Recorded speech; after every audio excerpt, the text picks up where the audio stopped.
ভূমিকাটা থাকতে হবে। হ্যাঁ, সম্মানিত সাংবাদিক বৃন্দ, আসসালামু আলাইকুম রহমতুল্লাহ।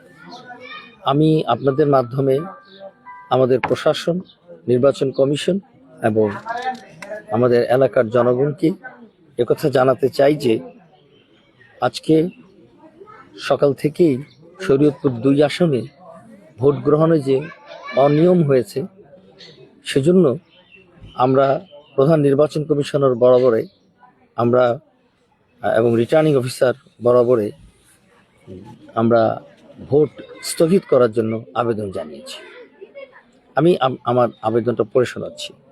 বিষয়: ত্রয়োদশ জাতীয় সংসদ নির্বাচন উপলক্ষে শরীয়তপুর 2 নড়িয়া সখীপুর আসনে বিভিন্ন কেন্দ্রে অনিয়ম, কেন্দ্র দখল, জাল ভোট ও ভোটারদের ভয়ভীতি প্রদর্শনের প্রেক্ষিতে ভোট কার্যক্রম স্থগিত ঘোষণার আবেদন প্রসঙ্গে জনাব সশ্রদ্ধ নিবেদন এই যে ত্রয়োদশ জাতীয় সংসদ নির্বাচন উপলক্ষে শরীয়তপুর 2 আসনের বিভিন্ন ভোট কেন্দ্র থেকে অত্যন্ত উদ্বেগজনক ও গুরুতর অনিয়মের অভিযোগ পাওয়া যাচ্ছে।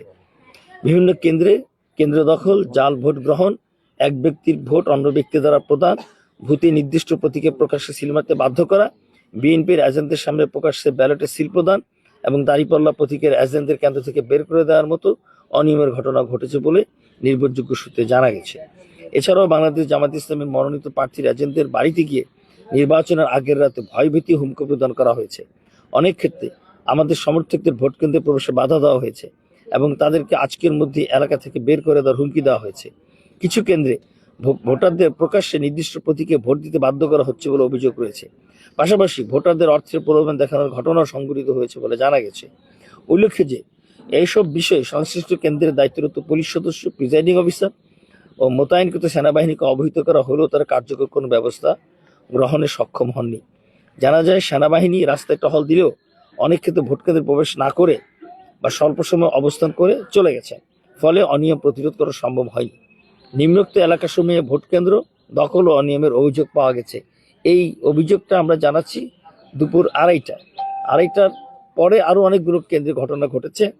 2:30 পর্যন্ত আমরা যে জায়গাগুলো থেকে অভিযোগ পেয়েছি: চরকুমারিয়া 30 নং চরকুমারিয়া হাওলাদার বাড়ি সরকারি প্রাথমিক বিদ্যালয়, উত্তর চরকুমারিয়া ঢালিবাড়ি চরকুমারি উচ্চ বিদ্যালয়, 76 নং মোল্লাবাড়ি নাওভা সলেমান মালের বাড়ি, দক্ষিণ তারাবুনিয়ার 3টি আসন, কাছিকাটার 6টি আসন, ডিএম খালির 5টি কেন্দ্র, জিএম খালির 5টি কেন্দ্র, চর সেন্সাসের 3টি কেন্দ্র, উত্তর তারাবুনিয়া 2টি কেন্দ্র, সখীপুরের 1টি কেন্দ্র এবং আশিনগরের 1টি কেন্দ্র। এছাড়া নড়িয়া উপজেলার নড়িয়া পৌরসভা, ভোজেশ্বর, জবসা, মুক্তারের চর এবং অন্যান্য জায়গায় এই ঘটনাগুলো ঘটেছে। কোথায় কি ঘটেছে সেটা সবিস্তারে আমাদের অ্যাপ্লিকেশনে আবেদনপত্রে লেখা আছে। উপরোক্ত পরিস্থিতিতে সংশ্লিষ্ট আসনে সুষ্ঠু, অবাধ ও নিরপেক্ষ নির্বাচন মারাত্মকভাবে প্রশ্নবিদ্ধ হচ্ছে। এমত অবস্থায় বিষয়টি জরুরি ভিত্তিতে তদন্তপূর্বক প্রয়োজনীয় আইনানুগ ব্যবস্থা গ্রহণ এবং উল্লিখিত কেন্দ্রসমূহে অবিলম্বে কঠোর নিরাপত্তা, প্রশাসনিক তদারকি ও ভোটারদের নিরাপদ ভোটাধিকার নিশ্চিত করার জন্য আপনারা সদয় ও জরুরি হস্তক্ষেপ কামনা করছি। এটা ছিল আমাদের অ্যাপ্লিকেশন দুপুর 2:30টার সময়। এরপর আরও বহু কেন্দ্রে একই ঘটনা ঘটছে, এক কেন্দ্র থেকে আরেক কেন্দ্র সংক্রামিত হচ্ছে।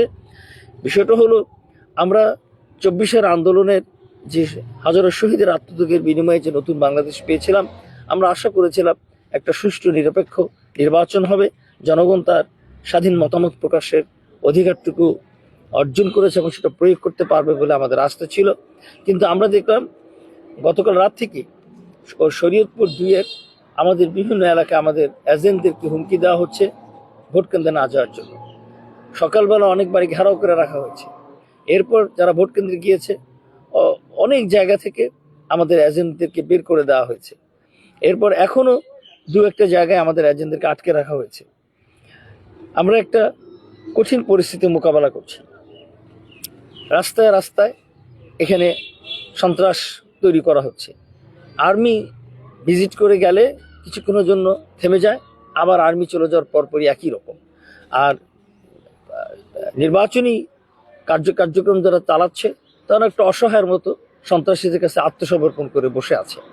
আমরা এগুলোর ভিডিও ক্লিপ এবং নানা ধরনের ডকুমেন্টস আমরা পাঠিয়েছি, আমরা আর্মিকে পাঠিয়েছি, আমরা পুলিশ প্রশাসনের কাছে পাঠিয়েছি। তো পরিস্থিতি এমন দাঁড়িয়েছে যে নির্বাচন চালিয়ে যাওয়া এটা একটা অসম্ভব পরিস্থিতিতে দাঁড়িয়েছে। এই মুহূর্তে নির্বাচন স্থগিতের আবেদন আমরা করেছি, এছাড়া আমাদের কোনো উপায় ছিল না। আর একটা জিনিস আমরা এখন এই মুহূর্তে পুলিশ প্রশাসন, আর্মি প্রশাসনের কাছে এবং ইলেকশন কমিশনের কাছে অনুরোধ করি যে আমাদের এজেন্টরা আসলে খুবই নিরাপত্তাহীনতায় এখন ভুগছে। আমরা আশা করি যে প্রশাসনের পক্ষ থেকে আমাদের এজেন্টদের নিরাপত্তা দেওয়ার ব্যবস্থা গ্রহণ করা হবে। সেটা না হলে পরিস্থিতি আরো মারাত্মক আকার ধারণ করবে, ক্যাজুয়ালিটি বাড়বে, ক্ষয়ক্ষতির এটা অনেক দূর ক্ষয়ক্ষতি হবে। তো সেজন্য আমরা প্রশাসনকে অতি দ্রুত ব্যবস্থা গ্রহণের জন্য অনুরোধ জানাচ্ছি। ধন্যবাদ। কোনো প্রশ্ন করবেন? প্রশ্ন দরকার নেই।